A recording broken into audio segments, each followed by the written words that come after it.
දැන් අපි ඉංග්‍රීසියෙන් කතා කරනකොට interjections භාවිත කරනවානේ. මොනවද? interjections. injections එහෙම නෙවෙයි. injections කියන්නේ විදින එකක්නේ. මේ කියන්නේ interjections. interjections කියන්නේ දුකකදී, සතුටකදී, එහෙම නැත්නම් ජයග්‍රහණයකදී, වේදනාවකදී ෂණිකව මුවින් පිට වෙන පද. අපිට සාමාන්‍යයෙන් සතුටකදී එහෙම නැත්නම් ජයග්‍රහණයකදී මුවින් පිට වෙන ඉන්ටර්ජෙක්ෂන් එක මොකක්ද? දැන් ඔන්න ක්ලාස් එකේ ඉන්න ඔයාට මතක් වෙයි. මොකක්ද කියලා. සමහර අයට නම් මතක් වෙන්න පුළුවන්. සමහර අයට නම් අයිඩියා එකක් නැති වෙන්න පුළුවන්. හැබැයි ගොඩක් අය දන්නවා මේ ඉන්ටර්ජෙක්ෂන් එක සතුටකදී එහෙම නැත්නම් ජයග්‍රහණයකදී අපේ මුවින් පිට වෙනවා හුරේ. හුරේ කියන ඉන්ටර්ජෙක්ෂන් එක නේද? මේක හුරා කියලාත් භාවිත කරනවා. නමුත් බහුලව භාවිත කරන්නේ හුරේ කියලා. හුරේ කියලා. එදා අපේ කොල්ලෝ ඒෂියා කප් එක දිනුවානේ නේද? මැච් එක දිනනකොටම ඔයාගේ මුවින් පිට වෙන්න ඇති hurray, we have won the match. Hurray, අපි මැච් එක දිනුවා. Hurray, we have won the match. නේද?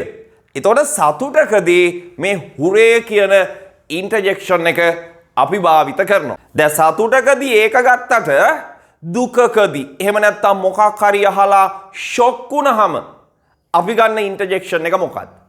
දැන් අපි හිතමු මෙහෙම.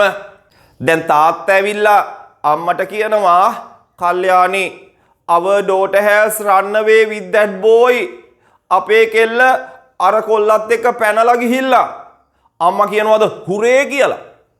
එහෙම නැත්නම් ශකබුම් කියනවාද? දවුරියක් දෙන්න ඕනෙත් නැහැ. දෑවැද්දක් දෙන්න ඕනෙත් නැහැ. මරු. එහෙම කියනවාද අම්මා? නෑ. අම්මට මොකද්ද කියවෙන්නේ? අම්මට කියවෙන්නේ එකපාරටම oh my god. oh my god. නේද? අනේ දෙයියනේ කියලා කියවෙනවා. හරි. ෂොක් එකකදී එහෙම නැත්නම් දුකකදී අපේ මුවින් පිට වෙන ඉන්ටර්ජෙක්ෂන් එක තමයි මොකද්ද? oh my god. oh my god. දැන් මේ ඔන්ලයින් ක්ලාස් එකේ ඉන්න ගර්ල්ස්ලා හැම මතක තියාගන්න, පැනලා යන්න එහෙම හිතන්නවත් එපා. පැනලා යනවා කියන්නේ දෙමව්පියන්ට දෙන ගින්දරක්. අනිවාර්යෙන් රිටර්න් එක තමන්ගේ ළමයින්ගෙන් හරි කවදා හරි දවසක හම්බ වෙනවා. හරි. පැනලා යනවට රන් අවේ කියලාත් කියනවා.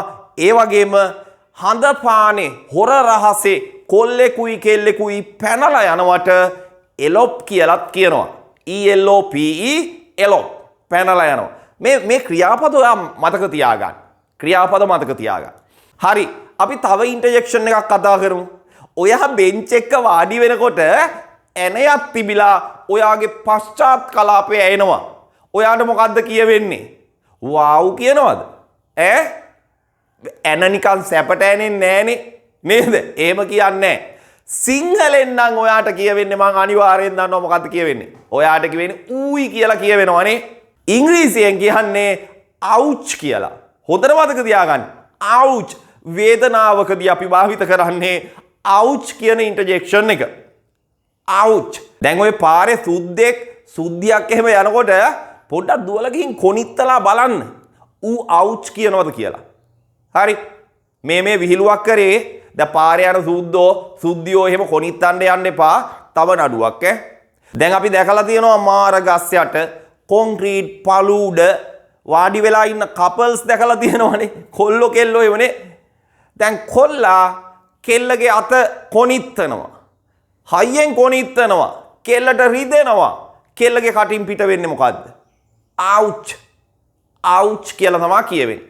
මතක තියාගන්න ඌයි කියලා කියනකොට ඉංග්‍රීසියෙන් කියන්නේ ouch කියලා. තව ගොඩාක් තියෙනවා ඉන්ටර්ජෙක්ෂන්ස් හොඳේ.